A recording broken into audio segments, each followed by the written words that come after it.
Astride the old Roman road between Arras and Cambrai, set back amongst the trees, a cavalry remembers a missing officer of the Great War. On the open fields to the north, small Comrade cemeteries act as beacons to the fighting. What happened here at Feuchy? It seems strange that as I record this week's podcast, war rages in Europe once more. The conflict in the Ukraine has gripped us all.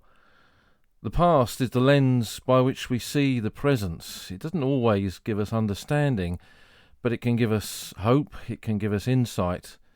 Historians aren't necessarily military analysts, but I suppose what the current crisis, what the current war proves, is that the past, the echoes of the past, are still relevant.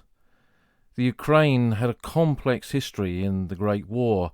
Ukrainians fought on both sides of no man's land, for the Imperial Russian forces and also for the Austro-Hungarian Empire.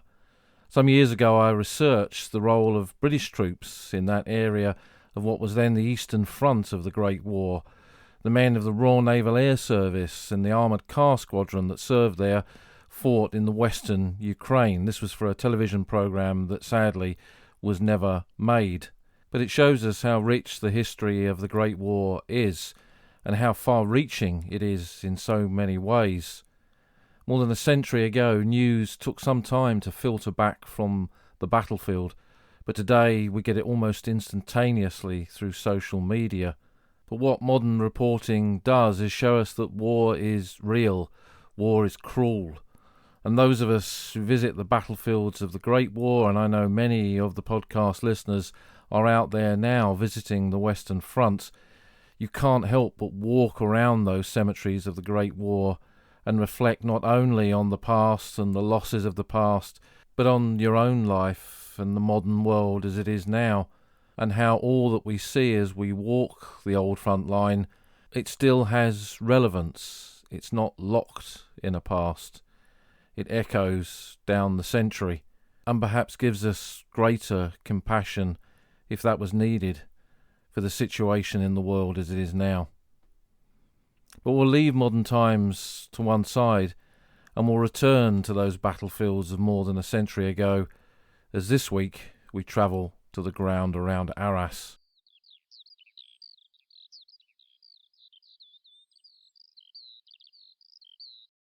The battlefields around the northern city of Arras, in the Pas-de-Calais, in the old Artois region of France, have always fascinated me. This is part of a forgotten front. There are so many of the Great War that doesn't get the same level of visitors as places like Flanders, Ypres and the Somme does. The battlefields of Arras, taken over from the French in 1916, saw some of the heaviest and costliest fighting of the Great War. When we look at the Battle of Arras in April and May of 1917, it has one of the highest daily casualty rates of any British and Commonwealth battle of the Great War. More men died, more men became casualties on the average day at Arras than even on the Somme or at Passchendaele. And it was a short battle, so its overall casualties were much smaller than those two big engagements. But do we simply measure a battle's importance by its casualty rate? Far more than that, the Arras battle in 1917 demonstrated how the British Army had learnt lessons from the operations on the Somme in 1916. This was a further move towards a modern battle, a modern war. The German Hindenburg Line that had been constructed during the winter of 1916-17, away from the Somme area, the Germans, having realised that they could now no longer hold the Somme indefinitely, decided to pull back to some pre-prepared defences. And in early 1917, with those defences completed, running for well over 100 miles of the Western Front from east of Arras down to near Soissons, the German line pivoted on Arras, really, and swung away from those 1916 sectors and enabled the Germans to withdraw into new trenches, defended by thick belts of wire, with concrete machine gun bunkers, infantry shelters, tunnels. This multi-layered system of defences to the Germans seemed impregnable, but the battles at Arras, the first attempt to breach that Hindenburg line, as we called it, demonstrated otherwise. The first day of the Battle of Arras on the 9th of April 1917, with the Canadians advancing in the north, and then British units, including a large number of Scottish troops. It was very much a Scottish battle, the Battle of Arras, advanced from northeast of the city down to southeast, close to Bullecourt, where the Australians were. They didn't attack on the first day of the battle, but soon were brought into the fight in the advance on the Hindenburg line close to that village of Bullecourt. It was very much a British and Commonwealth battle, and a battle in which both sides used a lot of underground systems. New Zealand regiments didn't fight at Arras in 1917, but their New Zealand tunnellers worked on the cave systems and the tunnel systems beneath the city of Arras that was used to create this huge subterranean city in which British and Commonwealth soldiers could be brought up to the frontline area on the eve of battle. In many respects, in that opening phase of Arras, that greatly contributed to the success. But Arras can't be seen in isolation. It wasn't just a British battle. As with many of these engagements on the Western Front in the Great War, we were doing this in cooperation with the French. The youngest French general in the French army, General Nivelle, thanks to his British mother, he spoke very good English and got on well with Sir Douglas Haig, the Commander-in-Chief. He was about to launch an offensive on the Chemin des Dames near Reims, the high ground northwest of Reims, which the Germans had taken in the early months of the war.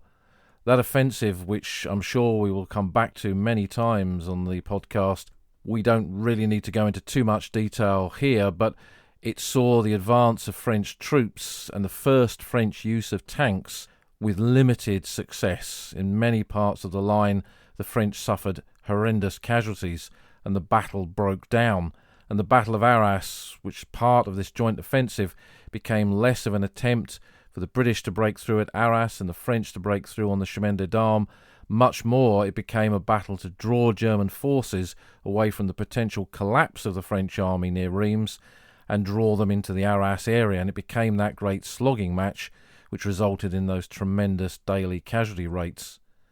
The fight at Arras, involving British and Commonwealth troops, came to an end in May 1917, but the front remained active, and then in March the following year, in the German offensive of March 1918, the Germans attempted to break through on the Arras front.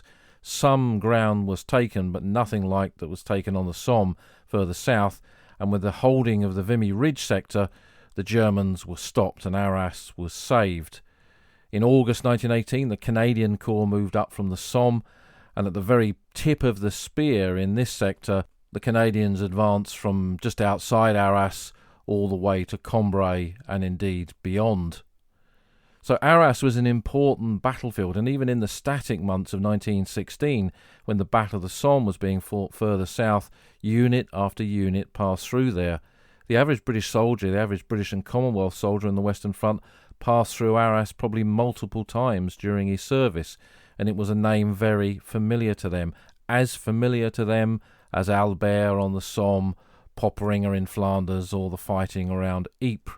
Today it's the nearest French Great War battlefield to the Channel ports and the Eurotunnel. You can be there in just over an hour as you come off the tunnel or roll off the ferry, and it makes it a very accessible battlefield to visit. It doesn't get the same level of visitors as other locations, but it should do, because there's so much there. And some years ago I was pleased to write the first proper guidebook to Arras, Walking Arras, that came out through Pen and Sword in the Battleground Europe series. But predating my book was Jonathan Nichols' superb Cheerful Sacrifice, written in the 90s when he interviewed hundreds of Great War veterans and put their stories into print through that book, and it remains, in my mind, one of the best books on the Battle of Arras. There have been some recent titles on Arras as well, and I'll put some details of all of these on the podcast website. Now, we're not going to attempt to walk the entire Arras battlefield in this episode. We're going to pick one area of it. So where are we? We're just outside the city limits at the moment on an industrial estate. In 1917, this was open ground, and in fact, when I first came here in the 1980s, it was open ground then. All of the factory units and small businesses that are here now were not present then. And I came here at that time because of Mr. Baker, an officer and a veteran of the Royal Scots who had served here as a young subaltern in 1917 with his battalion, having previously been on the Somme the previous year. And he was intrigued to know what was left of his Arras battlefield. So I came here and took some photographs of the big open landscape that was visible from this point at that time, and stood as close to a British military cemetery that had Scottish connections to his 15th Scottish Division that he served with. And that's where we are at Gourock Trench Cemetery, a small battlefield cemetery close to the area where the fighting took place in April of 1917. Well, it's hard to appreciate the battlefield from where we start here at this cemetery. We're actually close to the join line between the two divisions that attacked in this area, and I'll put one of the official history maps up on the website so you can see the outline of the battlefield area and where the different units were located. The Arras maps for the official history volume for that year are very, very good in that respect and show in detail where units were at the start of the operations. The 15th Scottish Division were to the north.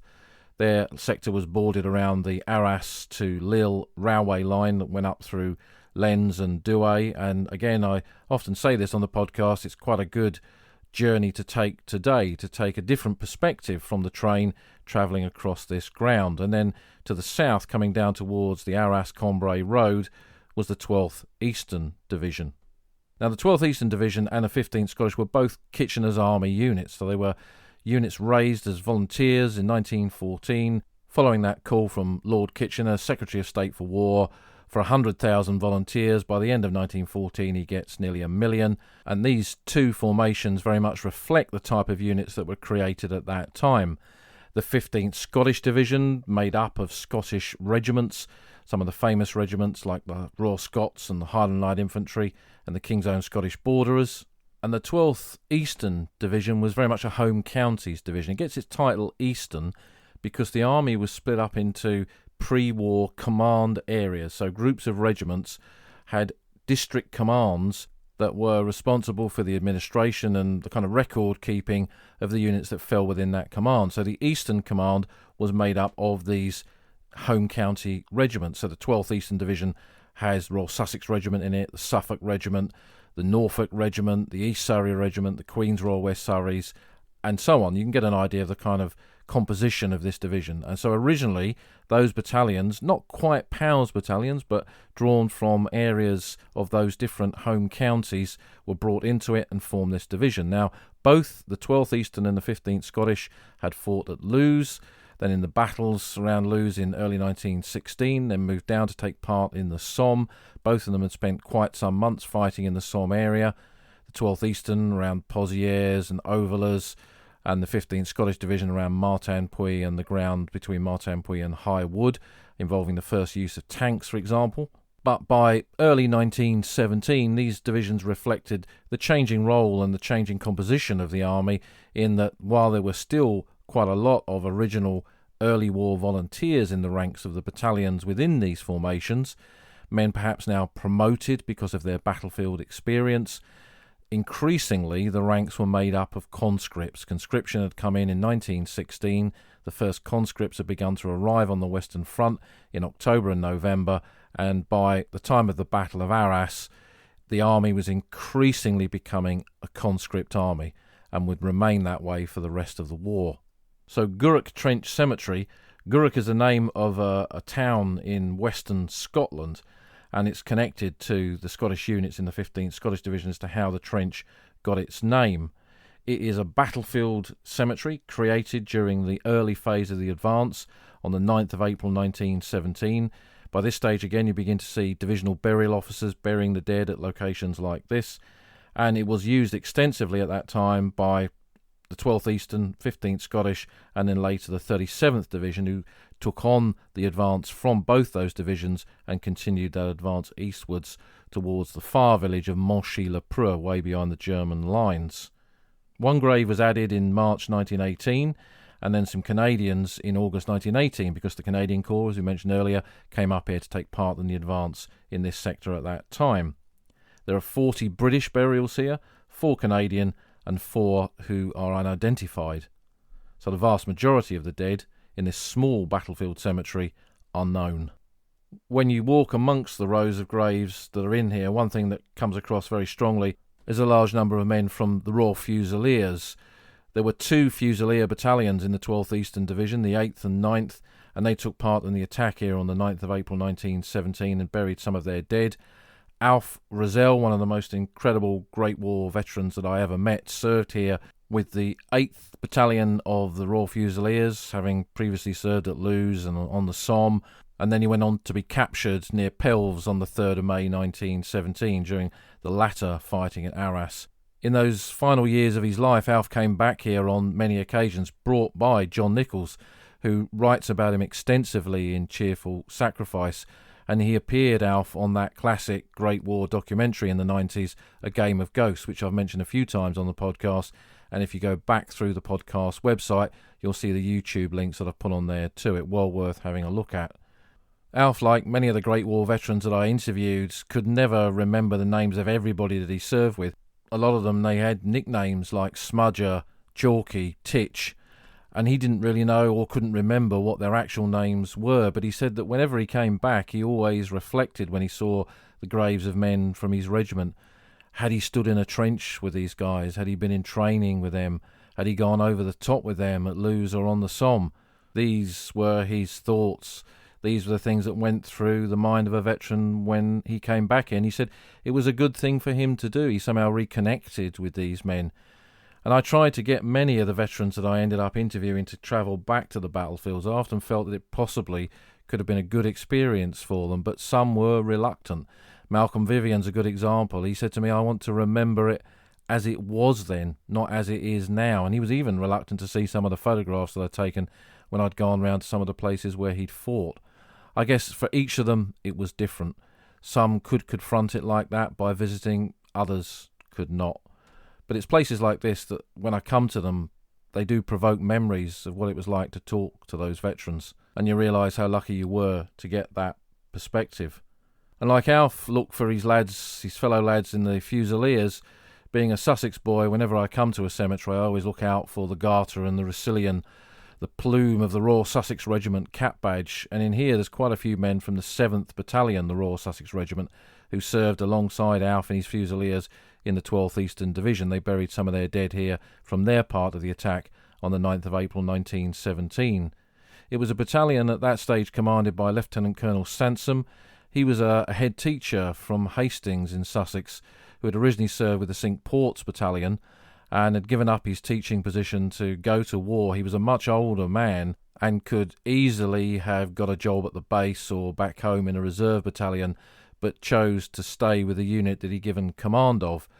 And he served extensively alongside his adjutant, Gilbert Nargle, who was an Anglo-Irishman who'd served again with the battalion since its formation and been decorated with the Military Cross. And the two of them led the 7th Royal Sussex into the attack here.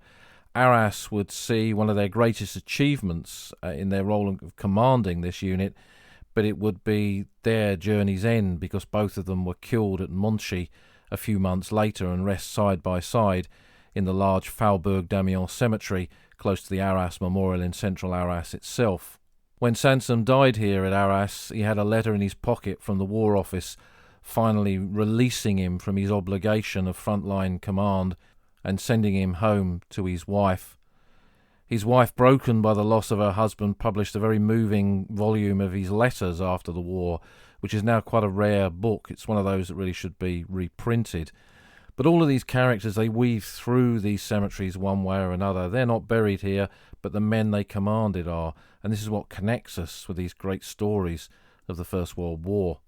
Leaving the cemetery, we come out the main gate and turn left and walk out along a road that takes us to the far end of the industrial zone here, and we turn left again, and I'll put a map of the route onto the podcast website so you can follow it, and the road then weaves up to just south of the Arras-Lille railway line and takes us out along a little track into the open landscape that this once was when I first came here. So beyond the edge of the industrial zone, the fields open up, and this vast bit of open rising ground to the east-northeast of Arras is very, very apparent. This is where the attacks went in on the 9th of April 1917. The 12th Eastern Division, commanded by Major General Arthur Scott, he'd been in command of the division since Lewes in October of 1915 and was highly regarded by the men. He was one of those divisional commanders that had learnt the lessons of those battles and put them into practice alongside others in operations like this. His division had used the tunnel systems that we've mentioned, prepared by the New Zealand tunnellers, to bring his men safe underground on the eve of battle. They could join them close to the cathedral in Arras, for example, so quite some way behind the lines, proceed right underneath the battlefield and the city, up towards the forward zone where the attack would go in, and shelter in these tunnel cave systems before coming up into the trenches to make their assault. So that meant that on the eve of the battle, and this was a time in which the weather was pretty poor, there was a snow blizzard on very many parts of the front on the 9th of April 1917. It was very cold, and it meant that the men were underground, safe from the elements, safe from the enemy. They had hot food before the assault, and all of that no doubt contributed to the success that came the next day when the advance took place on the 9th of April 1917. What it also meant is that the battalions making the attack did not have pre-0 hour casualties. They moved up into the trenches, assault ladders were ready to go, and they were straight up and over the top and into action.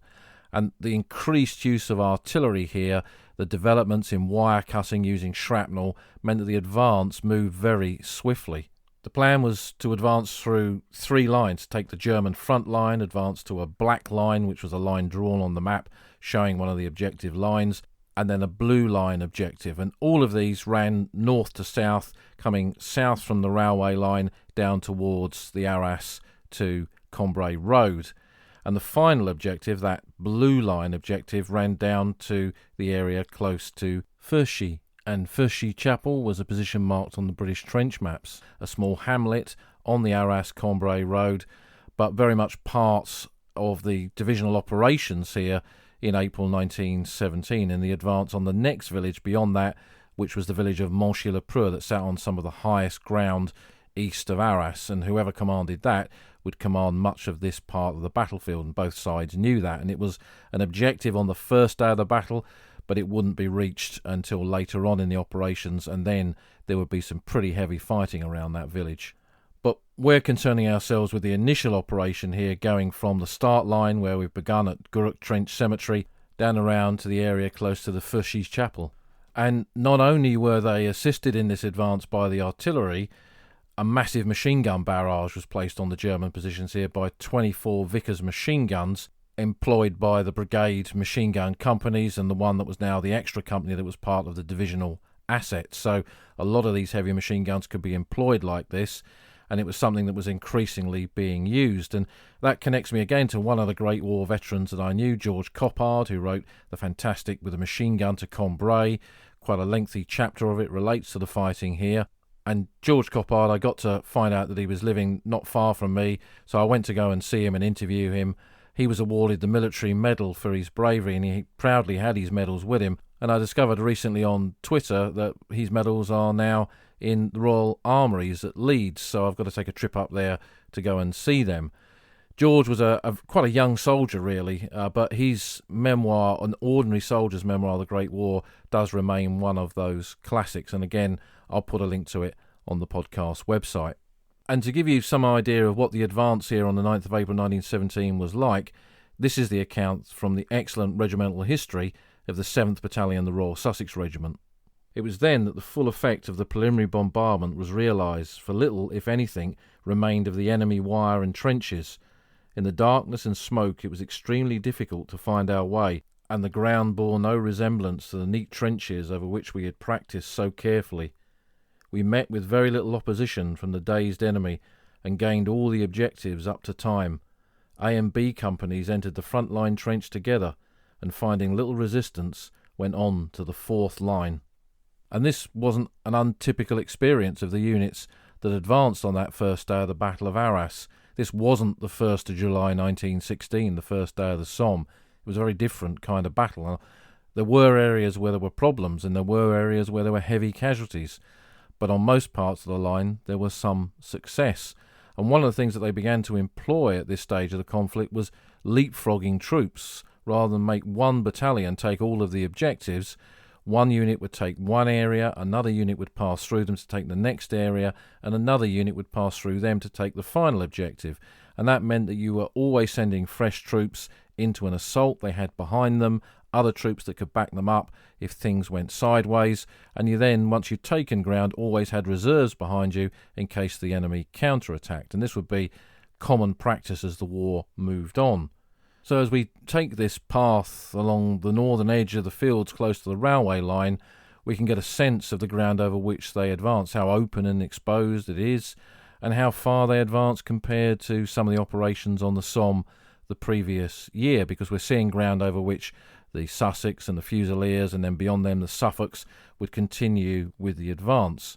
And we'll continue with it too and walk down towards a little bridge where a minor road goes underneath the railway line, and that'll be our next stop.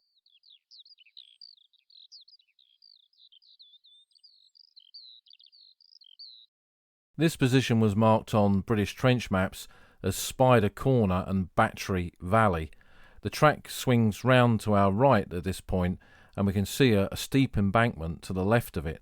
And we can see the fields rising across to our right, and we can sense that we are in a valley. And a valley is a good position to place your field artillery or your heavy guns. And the Germans use this Battery Valley, that's how it got its name, for their field artillery to protect their frontline positions facing Arras.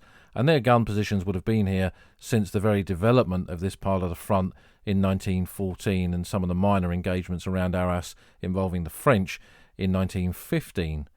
When the men of the 12th Eastern Division made their rapid advance, they got down into the valley here, and the 9th Battalion, the Essex Regiment, was spearheading the assault in this particular sector, got straight down into Battery Valley where we are now, and took the guns at the point of the bayonet, many of them still with their gunners at the guns.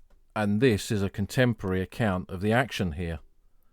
The whole of Battery Valley was dotted with German artillery, some batteries already abandoned, some having got their teams up, making off as fast as they could, but several others firing point blank at the British infantry at ranges of only a few hundred yards. Their blood up, the two battalions advanced by short rushes, covered by bursts of Lewis gun fire. Two batteries were put out of action by two Vickers machine guns of the 35th Machine Gun Company. Pushing on resolutely, the Essex took 9 guns and the Royal Berkshires no less than 22, as well as a number of prisoners. And incredibly, some of the Royal Berkshire lads managed to get 2 of the German guns into action and use them to give what was effectively close fire support to the continued phase of their advance. Now, as the war went into its final couple of years, it was more commonplace to give British soldiers training on enemy weapons. So if they captured machine guns, if they captured rifle grenades and all this kind of stuff, they could reuse them against the enemy.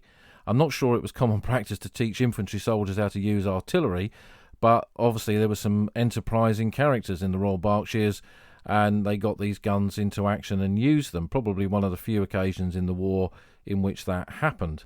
By the time they got to this area around Spider Corner and Battery Valley, they were in the blue line sector, so they were in that third line of objectives as they were moving forward from the front line to the black line to the blue line.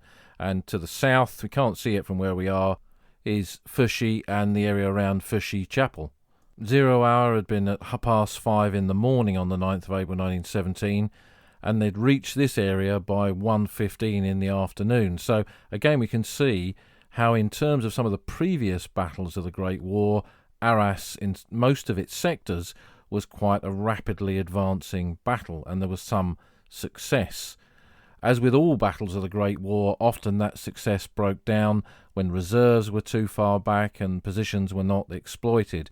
And the 12th Eastern Division, having got to this area of ground, having reached their objective lines, there was more leapfrogging, this time from other units from other divisions meant to pass through them and continue with the advance towards Monchy. Rather than continue down Battery Valley, we'll backtrack on ourselves slightly, and we'll take a fork to the left on the track that we walked down and follow that to another small battlefield cemetery out in the open fields of this vast landscape, and that's Houdain Lane Cemetery. This is a small battlefield and Comrade cemetery. There are quite a few of these at Arras. This part of northern France has a lot of smaller cemeteries from the Great War.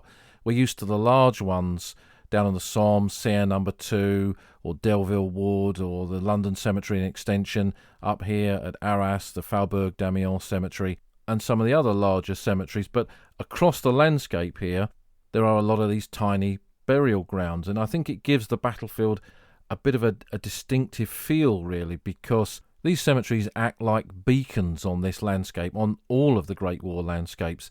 They're the criss-cross paths of the First World War, and we don't just chance across them. They're not here by accident.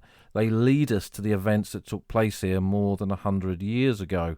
And I think when walking that ground today, when exploring that and seeing these original cemeteries still in place, I think it does give another element to how we see and what we get from a walk across this landscape.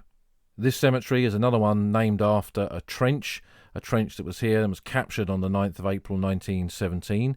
It was also made by units from the 12th Eastern and the 15th Scottish Division, but the 37th Division, another formation that's often called the English Division, because all of the battalions that were in it were drawn from within England rather than the wider Great Britain. They were the ones detailed to continue with the advance through here onwards towards Monchy-le-Preux, and indeed they would be the ones that took Monchy, and their divisional memorial is in the village there now, a very fine column with bronze soldiers on the top. There are 74 British burials here and 2 Canadians, and 9 of the dead buried here are unidentified. This is another cemetery like the first one, dominated by the cap badge of the Royal Fusiliers. But rather than Alf Rozel's lot, this is the 10th and 13th Battalions of the Royal Fusiliers that were part of that 37th Division. The 10th was originally the Stockbrokers Battalion, formed in 1914 by those who worked in stockbroking jobs and bank jobs within the City of London. The 13th was not really a battalion tied to any trade or occupation or indeed area, but had a lot of London lads in it, and both of them had served on the Somme and suffered heavy casualties there, and a lot of their original members had been killed or wounded. So again, they too, like the other battalions in other divisions, were now increasingly made up of conscripts from all over Britain. But what we see is this part of the battlefield becomes a Fusilier battlefield, and indeed that continues on into modern times, because in the 1990s, when I was living at Courcelette, there was a discovery of human remains on the far side of the battlefield, close to Orange Hill in the approaches to Monchy-le-Preux, and they found a battlefield burial site very similar to the ones that we've visited so far in this walk. This time one that had been made, so this wasn't men that had fallen into the mud or been buried in shell holes by shell fire. These were soldiers that had been properly buried in a forward battlefield cemetery. It must have been marked, but for whatever reason perhaps hadn't been recorded, and whatever marker was there had been lost, so the cemetery was effectively lost as well. And it was only a small number of men, I think around about 20 soldiers. They were all largely from the Royal Fusiliers, so it continues with this connection with this regiment. 2 of them were identified by identity discs, aluminium ones that were worn round the wrist. And there was another one of the Fusiliers that they had hoped to identify because he was unusually tall. I think almost 7 foot tall from what I remember, which would have been an absolute giant at the time of the First World War, when, as we discussed in the recent episode on Bantam soldiers, most men were a lot smaller. But there wasn't really a series of records that you could just go to and said, men over 6 foot tall, tell us who they are, and unfortunately it wasn't possible to identify him. Maybe, going in future years when these records are digitised even more, there might be a way to do that, but currently he rests as an unknown soldier of the Royal Fusiliers in Monchy British Cemetery with the others that were discovered there.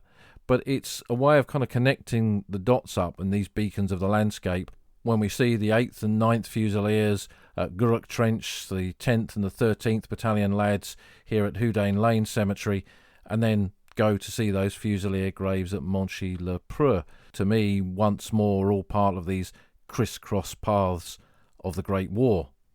Leaving Houdain Lane Cemetery, we continue along the track to where it meets a T-junction. We turn right there, and then there's a path across the fields to another small cemetery, this time Bunyan Cemetery. Bunyan Cemetery is the third of these battlefield cemeteries that we visit on this walk, and again I think this is what gives character to this area. The origin of its name is not known. The original register for the cemetery gives no clues as to how this cemetery got its name, whether it was the name of an officer or a person who started the cemetery, and there are a few named after individuals. Perhaps it's that, but it's a curious one. It was started after the advance of the 9th of April 1917, so again by units of the divisions that served here.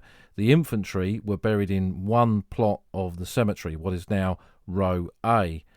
And then when the advance moved on, just as Battery Valley and the ground here had been useful for the Germans to hide their guns, it was then used by the British artillery once the front line was now at Monchy-le-Preux, further to the east. So the gunners who had their gun positions here buried their dead in the cemetery, and in rows B to E are largely men from the 62nd and 63rd Brigades of the Royal Field Artillery. So these were divisional artillery units, part of the 12th Eastern Division, equipped with 18-pounder field guns that could fire from here up over the new British positions on the outskirts of Monchy-le-Preux to protect those positions in case of counter-attack, and also enable the infantry, if they were going to make an advance, to protect them in their advance and cut the wire and do all the other things that artillery was required to do. But after the Battle of Arras was over and this became a static part of the front, their daily job was to launch defensive fire in case the enemy raided positions, or morning hates or daily hates, dropping shells onto the enemy, making their life very difficult indeed. Both sides, as we mentioned many times in the podcast, searched for artillery units to try and destroy them, which is why the gunners were no kind of safe job, and thousands of them were killed in the Great War. And when we come here, we don't just only see the gunners, we see drivers, so those are men in charge of the horse teams, the limbers that pulled the guns away from the battery sites or brought them in, the bombardiers, the NCOs, and even a saddler corporal, which was a rank connected to the job that he would have had within that artillery unit. But there's also not just men who were serving with the guns themselves. Guns can't fire without ammunition. So there are casualties here from the 12th Divisional Ammunition Column. So this was a supply unit attached to the gunners who brought up their 18-pounder high explosive, 18-pounder shrapnel, whatever it was. And in bringing those up, often using mules to do that, because bringing limbers up over open exposed ground like this perhaps wasn't a good idea, and mules and donkeys would be used with special harnesses on them to carry the shells and bring them up to the front line area. They too would come under enemy fire and there were casualties. So again, no job really on this battlefield was ever safe.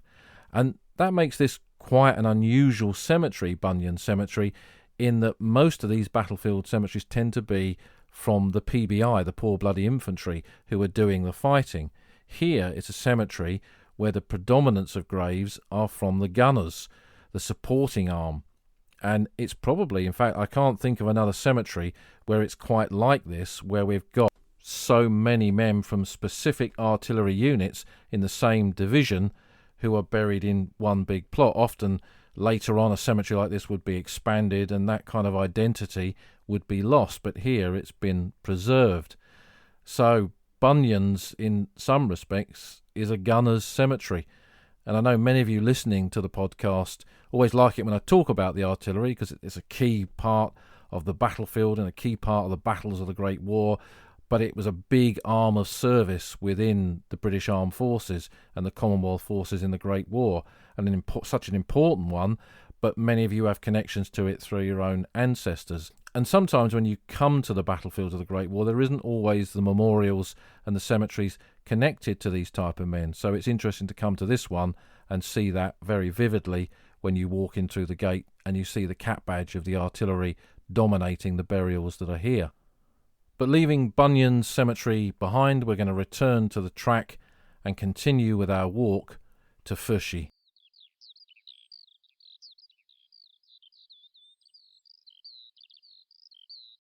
Following the line of advance in April 1917 along these tracks across the open fields, we come to a water pumping station. We can turn off here, taking another track that then leads us down onto the main Arras to Cambrai road. We can then follow that road in the direction again of the advance in 1917, the old Roman road that runs from the city of Arras right across to Cambrai, cuts right through these battlefields of 1917 and 18, and that takes us up to the Feuchy Chapel. Feuchy Chapel is a hamlet, really. It wasn't a proper village. It was marked on the British maps. There were a few houses and some farms, and there was a wayside chapel. Often on these big routes, these old Roman routes across France, from later periods, long post-Roman, you find wayside chapels or calvaries to assist the pilgrims that used these as pilgrim routes in the later centuries. It sat on rising ground, so it had its own importance. When you look back from here, you can see down into the city of Arras. The Germans had their defences in this area as well.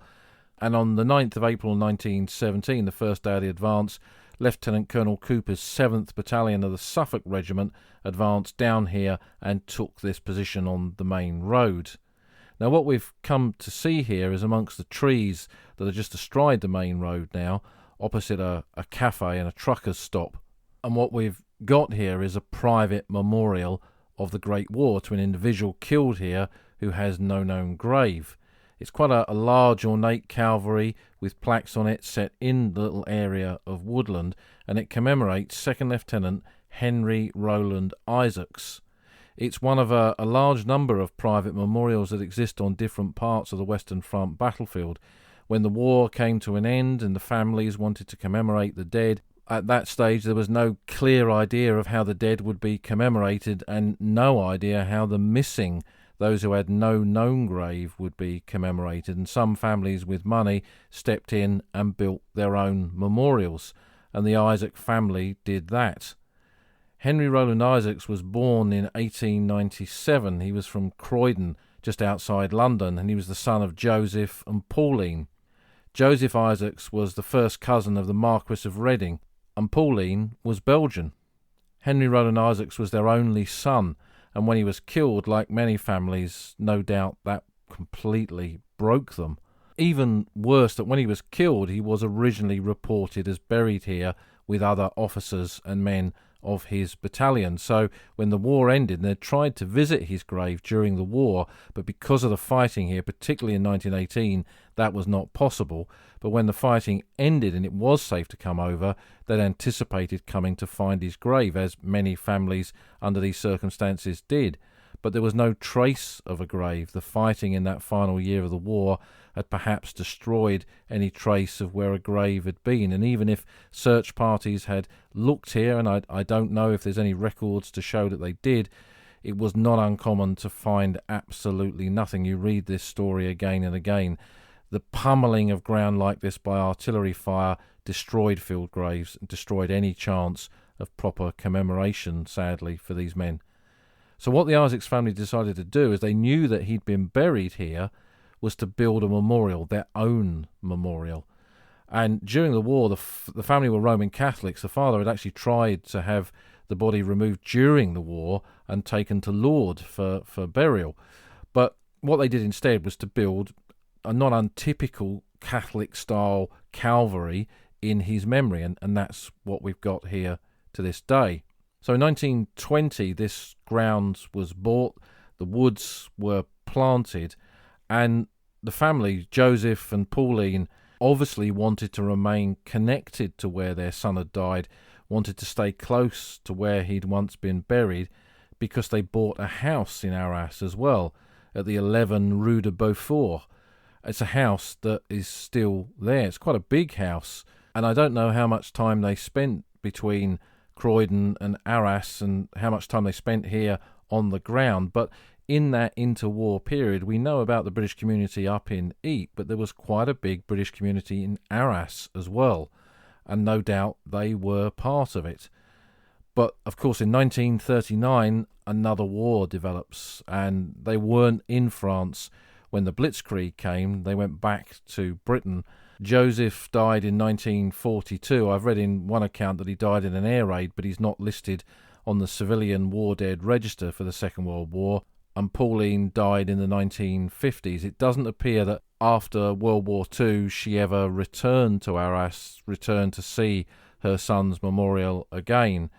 And following her death, although they had tried to persuade the Imperial War Graves Commission, as it was then, to take on the responsibility of the memorial, the IWGC were very reluctant to do that because there were so many of these memorials, and their budget was for the maintenance of existing cemeteries and memorials that had been pre-agreed for them to take on. So it fell into a bit of disrepair and for many years looked quite tired and almost abandoned. But in the 1970s, an organisation called Souvenir Français took over the maintenance of the memorial. Now, this is an organisation in France a little bit like the British Legion, and in Arras, the head of it was a chap called André Coyou.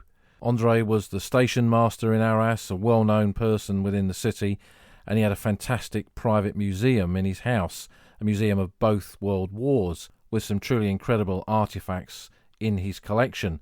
He'd also written a number of books on Arras, and I'm pleased to say that André is still very much with us and still very much going, although he decided to sell his private museum a few years ago. In the 70s, André adopted and maintained and repaired a large number of memorials and put up new memorials on the battlefields on into the 80s and into the 90s. And so he's left quite a legacy on the battlefields around Arras from both world wars, with a tank memorial to the Royal Tank Regiment actions there in May 1940 at Beaurain, and then the Australian memorial to the missing at Bullecourt in the Sunken Lane east of the village. And it shows how people on the ground, in a period when in the 70s and 80s there were very, very few British visitors to the battlefields of the Western Front, it shows how they were doing their bit to ensure that remembrance continued, and that memorials that had been built in the 20s and 30s, of which now there was no one looking after them, they stepped into the breach to do that work themselves. And it's something that we often perhaps don't think about enough when we visit those battlefields today. So the Isaacs Memorial is, as I've said before, one of quite a number of these private memorials that exist along the Western Front battlefields. Some of them maintained by the Commonwealth War Graves Commission, some of them not. And the condition of many remains poor. The Meakin Memorial on the Somme, for example, was almost falling down, but the villagers of Le Boeuf have stepped forward and they've taken on the maintenance of it. So again, with so many aspects of the commemoration of remembrance of the Great War, the last page has not been written. It's a continuing story. The Western Front Association catalogued all of the memorials back in the 90s. When I was living at Courcelette, Barry Thorpe, who was the memorials officer, as it was called in those days, asked me to help him go out and find memorials, look for ones that seemed to have disappeared, and he put together a database of them. And I was reading recently in the Bulletin or Stand 2, I can't remember which, the journals of the Western Front Association. If you're not a WFA member, I would always urge you to join. I've been one now for almost 40 years. I joined in 1982 when I came back from the Somme. And it's an organisation that's had its ups and downs, but it still is a very worthwhile organisation to belong to. And its two magazines are well worth being a member for those alone. And on top of that, you have access to all sorts of online records as well. Anyway, I was reading in there that they intend to do a new database of the memorials to individuals, the private memorials, and it will be interesting to see how that develops. And I'm sure it's a subject that we'll return to again on the podcast. But leaving the Isaacs Memorial behind, we'll continue down the Arras-Cambrai road to our final cemetery that we'll see on this walk, which is a much bigger one. We've seen 3 battlefields, 3 Comrade cemeteries, and now this is not untypical of the type of cemetery that we kind of think of every time we think of the battlefields of the Great War. This is Feuchy Chapel British Cemetery. It's located close to the site of a German redoubt at the Feuchy Chapel, taken by units of the 12th Eastern Division on that first day of the battle on the 9th of April 1917. It was a cemetery, though, started after the main advance moved forward. The burials began here in May of 1917, towards the end of the Battle of Arras, and then it remained in use until March of 1918. When the Canadians returned here for their final advance, they used it in both August and September of that year, and by the end of the war there were 249 graves making up the original cemetery, which is now in Plot 1. Post-war it was chosen as a site to become a concentration cemetery for this area of the battlefield, so it was enlarged by the addition of nearly 900 graves from the surrounding battlefields, and now there are 1,076 British graves, 26 Canadian and 1 South African. Of these, 578 are unnamed graves, so that's nearly half the total is not identified. There's quite a lot of pilots in here. That's one thing that you notice as you wander around from Bloody April. Bloody April of 1917 was a period in which the German Air Force got the upper hand on the Royal Flying Corps, and they were shooting down RFC planes in places like Arras on a regular basis. One of those casualties buried here is Second Lieutenant Cyril John Pyle of the 12th Squadron Royal Flying Corps. He was shot down in a BE-2C on the 29th of April 1917, close to Monchy-le-Preux. The German pilot that shot him down was Lothar von Richthofen, the brother of the more famous German ace, who also shot down a number of aircraft himself on the same day. So a costly period for British military aviation, and something you also see on the Air Force's memorial at the Arras Memorial itself, a separate section of it that shows the pilots and observers who were shot down and killed over the Western Front, nearly 1,000 of them, who have no known grave. Cyril Pyle was shot down close to the British lines so he could be recovered and buried and identified, but many pilots and observers crashed behind enemy lines, their aircraft in flames, and so the chances of identifying them, even if the Germans gave them a decent burial, which usually they did, were pretty slim, which is why so many of them are commemorated on a memorial to the missing. But coming here and seeing these graves, it gives us a bit of an insight into that aspect of the war above the Western Front. Wandering round these cemeteries, I'm always drawn to the personal inscriptions, perhaps more and more drawn to them. And when I was doing the research for my book Walking Arras, I spent a lot of time in these cemeteries looking at those inscriptions, and one that I came across here is on the grave of Private Harry Bailey, who originally served with the Royal Welsh Fusiliers and then ended up in the 57th Company Labour Corps, and he was killed near Arras on the 23rd of July 1917, so after the battle was over, possibly working on the main Arras-Cambrai road, building up the infrastructure, the approach to the battlefield. From Rishton in Lancashire, the inscription on his grave reads, "Who plucked this flower? I, said the master, and the gardener was silent." It's not a unique inscription. I've seen variations of this on quite a few graves over the years, but it shows really how many families sat and thought about these inscriptions. What do you put on a grave? What can sum up how you feel about it? Some perhaps couldn't come to that conclusion, no matter how hard they tried, which is why you often just see rest in peace, not forgotten, always remembered. Even those simple words say so much, give us an insight into the families that lost so much, some everything here on the battlefields of the Great War. Leaving the cemetery by the main gate, we'll turn right onto the main road again, and just alongside it is the battlefield memorial to the 12th Eastern Division. This is one of two memorials they have on the battlefields of the Great War, one here commemorating the fighting in 1917, and another on the Hindenburg Line battlefields around Effie from the 1918 actions. This memorial was unveiled on the 24th of July 1921. The 12th Eastern Division, made up of those Eastern Command regiments, Home Counties regiments, had a very strong old Comrades association after the war.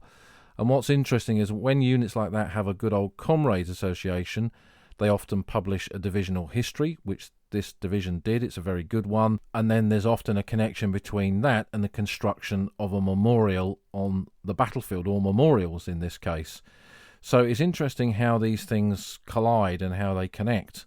For them, Arras was a symbolic battle. It was a very successful battle in its early stages. They spent a huge period here from the very beginning of the battle through to the end, and then in the months that followed, they were a division that didn't go up and take part in the Third Battle of Ypres. they were still down here on the Arras front holding the line, and they suffered over 5,000 casualties in the operations around Arras in 1917. When the memorial was unveiled, a lot of veterans came over for it. I don't know whether they had a divisional old Comrades tour, but certainly a lot of men who'd served in units within the division attended the ceremony here. And as part of it, a Sergeant Miller, who was a former member of the 9th Battalion, the Essex Regiment, who'd taken part in the bayonet charge down into Battery Valley on the 9th of April 1917, he was there as a bugler, and he sounded the bugle call here, and that bugle resonated out across the old Roman road, up towards the heights north of Feuchy, out to those small battlefield cemeteries where the dead, his old comrades, lay in those silent cities. This was his tribute not just to those who died, but to all of those who had served alongside him. The echoes of his bugle would have eventually faded. He would have stopped and perhaps stared out beyond the memorial. What would he have seen in his mind's eye? What memories would he have had? What thoughts would have flashed before him? What faces would he have seen as he stood there on the old front line?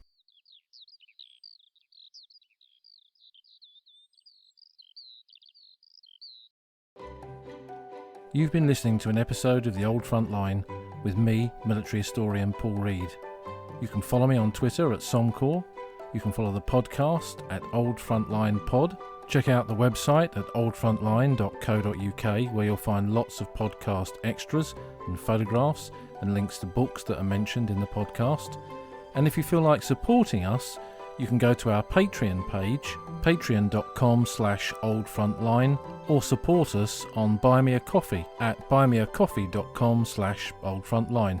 Links to all of these are on our website. Thanks for listening, and we'll see you again soon.